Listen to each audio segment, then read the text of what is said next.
Be ready. 5 seconds. Start. The appellant married the daughter of respondent number 1 as per the Islamic rites and customs. 2 children were born out of the wedlock. Appellant's wife died after 13 years of marriage and within a year he married again. Respondent number 1 maternal grandfather, respondent numbers 2, 3 and 4 maternal aunt and uncles of the minor children girl aged 13 years and boy aged 5 years initiated proceedings under section 7, 9 and 17 of the Guardian and 1 Wards Act 1890 for appointment as guardians. They also filed application under section 12 of the Act praying for interim protection of the persons and properties of the minor children and also for an injunction restraining the appellant from interfering or disturbing the custody of the minor children. Family Court passed an interim order restraining the appellant from interfering with the custody of the children with the respondent. Appellant challenged the order. Family Court set aside the said order of injunction. High Court set aside the said order and passed certain directions. Hence, the present appeal was made by the appellant in this court.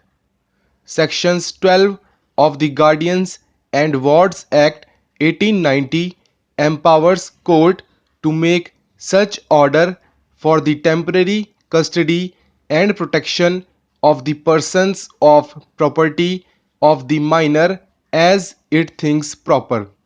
In matters of custody, welfare of the children is the sole and single yardsticks by which the court shall assess the comparative welfare of the children is the sole and single yardstick by which the court shall assess the comparative merit of the parties contesting for custody.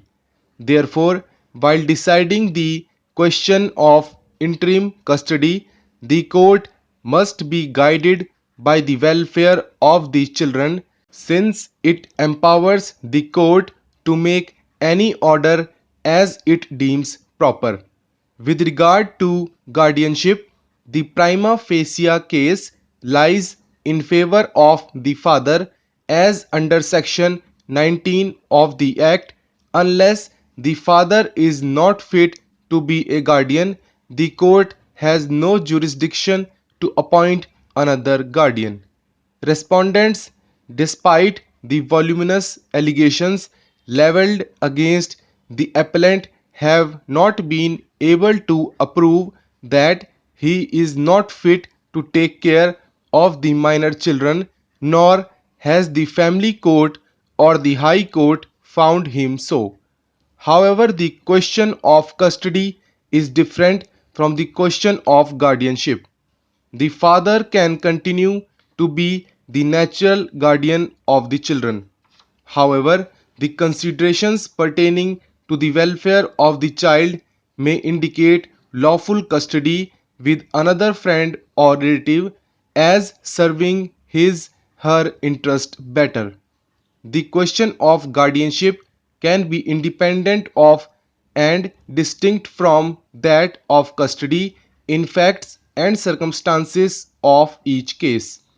The court shall determine whether in proceedings relating to interim custody there are sufficient and compelling reasons to persuade the court to change the custody of the minor children with immediate effect.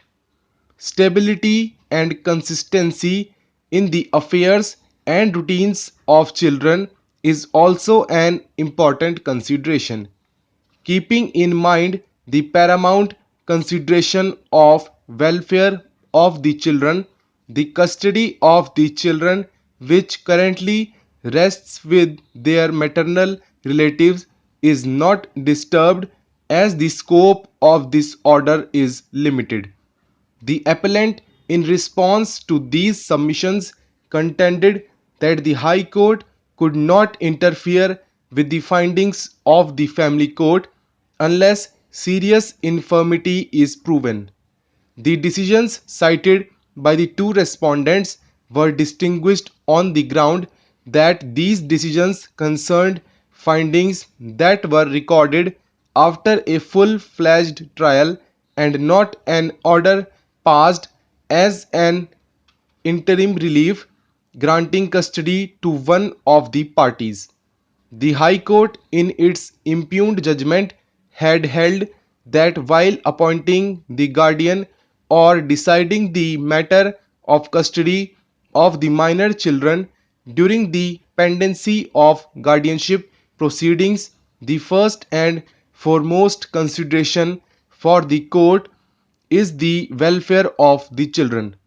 The factors that must be kept in mind while determining the question of guardianship will apply with equal force to the question of interim custody.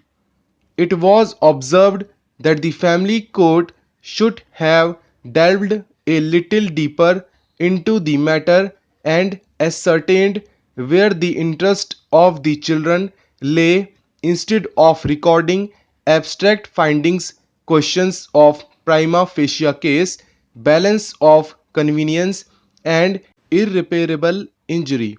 The terms on which the appellant and his deceased wife were the manner in which the respondents obtained the custody of the children are questions that should be determined during the course of trial.